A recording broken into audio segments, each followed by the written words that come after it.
Hey guys, welcome back.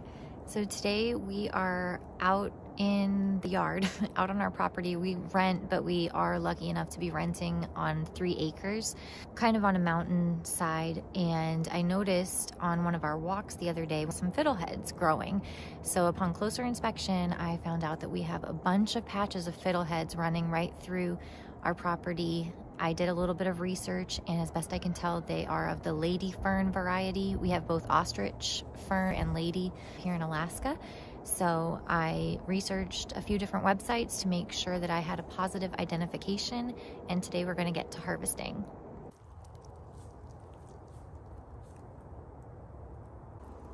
So when we're walking around, one of the ways I'm able to spot amongst all the different, there's Callie, there's our driveway. One of the ways I was able to start spotting the fiddleheads amongst other things, if I don't spot either their head with all the frilly little leaves there, one thing I noticed was I could instead look for the remnants from last year's ferns.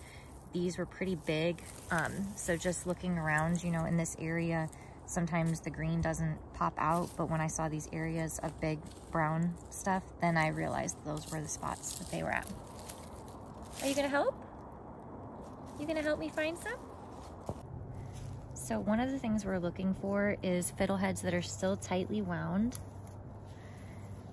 We want them to still have a really good curl to them and not be unfurled. They're not good once they start to open up into an actual fern. We're also looking for something that has these brown papery bits on them as far as identifying this and knowing that it's something safe to eat. So it's got the brown papery bits.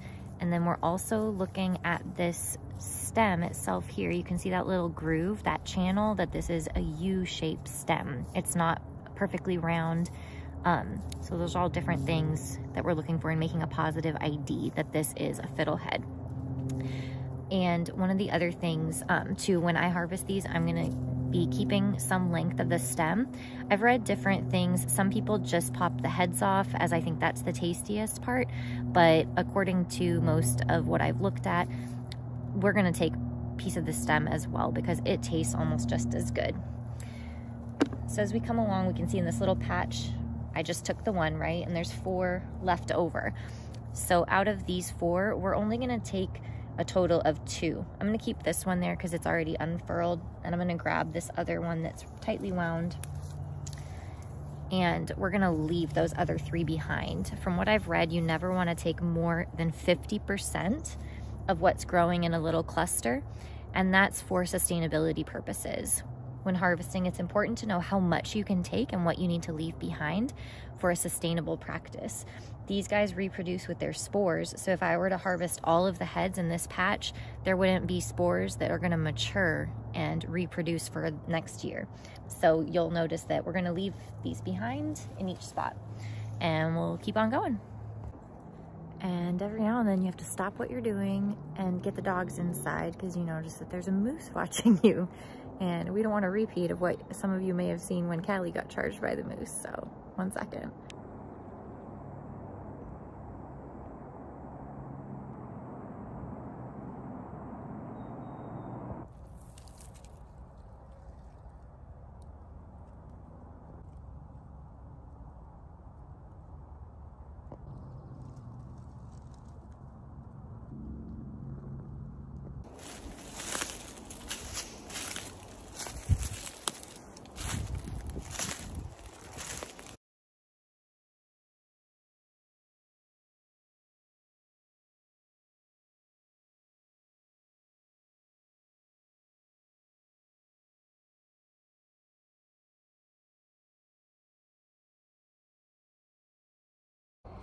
And in the meantime, you have to navigate your way across stinging nettle and devil's club and not get stabbed by those. But this is so cool. I can't believe I've never done this before. Once you find a good patch, it tends to just keep going. Like, check this one out here.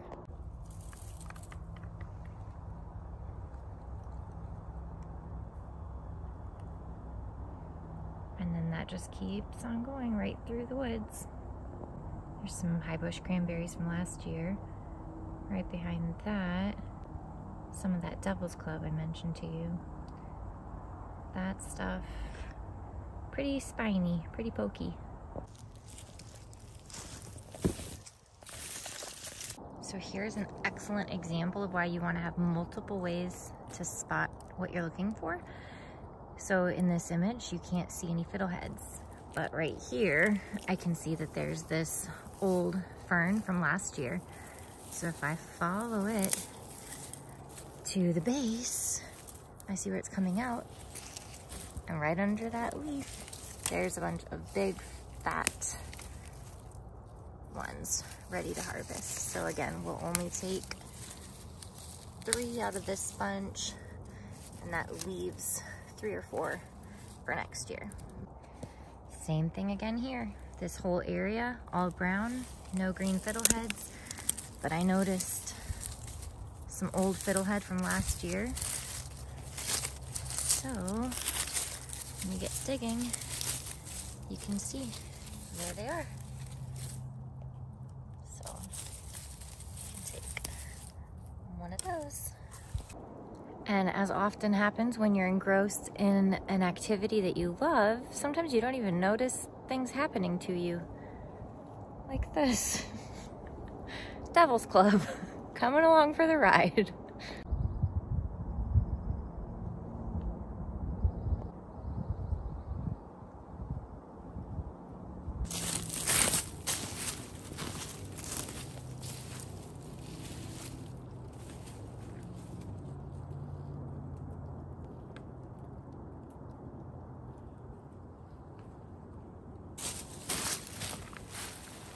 Pretty good haul.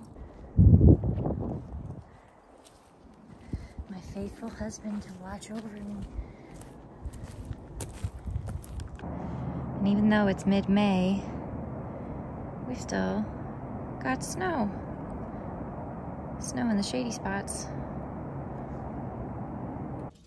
All right, we're back inside, and I don't have time right this minute to process the fiddleheads, so I'm gonna stick them in the fridge where they'll keep at least a couple days if necessary, but hopefully I'll get to it tomorrow. So I had the fiddleheads in the fridge for a couple of days because I didn't have time to process over the weekend, but it's a couple days later. I'm looking a little wild today, but we are in the kitchen and we are going to render the fiddleheads safe to eat, which means blanching them first. Blanching is boiling in a pot of water, but just for a couple of minutes. So we're only gonna boil them for 2 to 3 minutes, and that renders them safe to eat. You cannot eat them raw. I probably mentioned that already.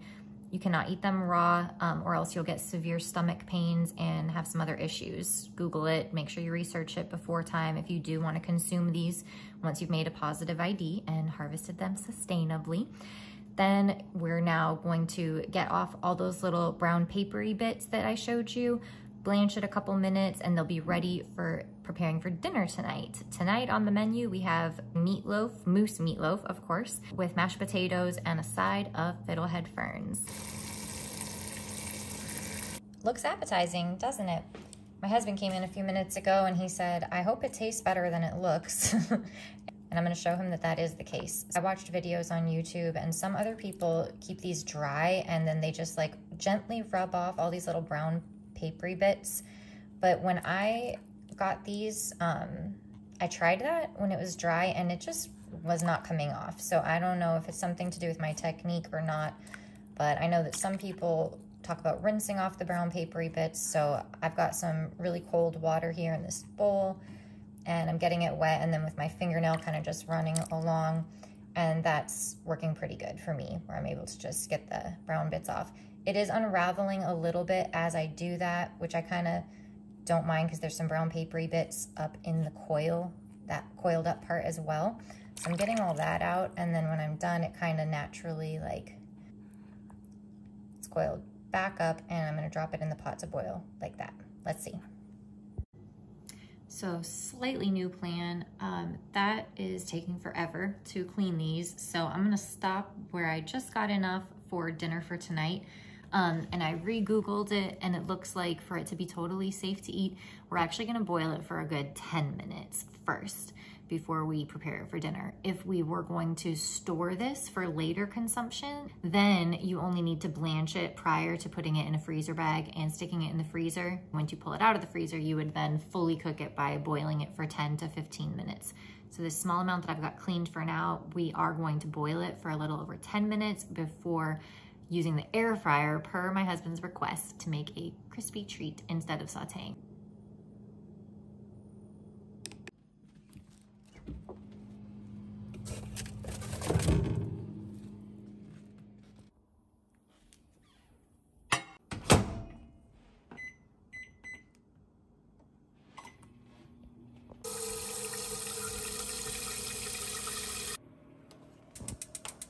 So we're gonna bring the water to a boil for the fiddleheads while the mousse is in the microwave thawing out. The water is boiling for the fiddleheads, so I'm going to peel and dice the potatoes and dice an onion. Watch this. Like magic.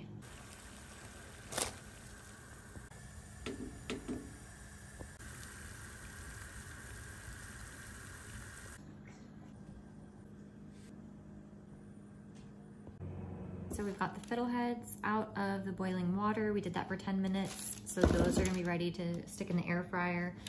Mix together our meatloaf and going to form a loaf with this now. And then we're gonna use the Instant Pot back there. Love our Instant Pot. We're gonna use that for both the meatloaf and the mashed potatoes at the same time. The potatoes you saw, we very quickly peeled and cubed those just so that they're not like solid potatoes, so that they'll cook faster in the Instant Pot. So we're just gonna do all of that. As you can see, it pretty much is an instant loaf already, just by forming it in the bowl, flip it upside down. And we'll get all that together and dinner will be ready in no time.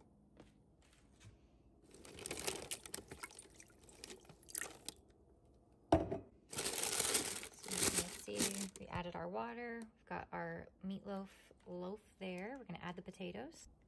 All right, so our potatoes are just right in there with the meatloaf. I prefer using tin foil, but I'm all out. So I'm just using this parchment paper just to keep everything from falling into the water in the bottom. And we will set that to seal. And we're gonna cook this for 18 minutes.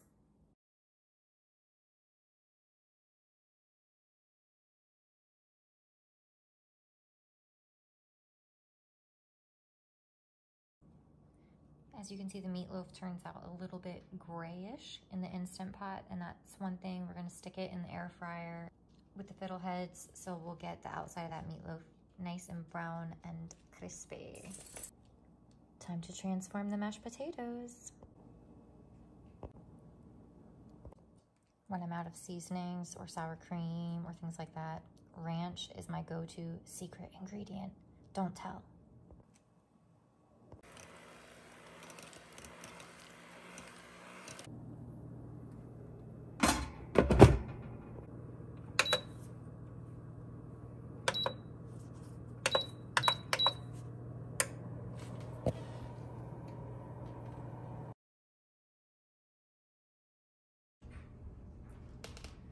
All right, folks, there you have it. The mashed potatoes are the consistency of porridge, a little bit runnier than usual, but everything is looking pretty good. And these turned out pretty puny looking, but tastes good. So we're gonna enjoy our dinner. Have a great night. Thanks for watching. Actually, scratch that because I still have to put the other stuff in the freezer.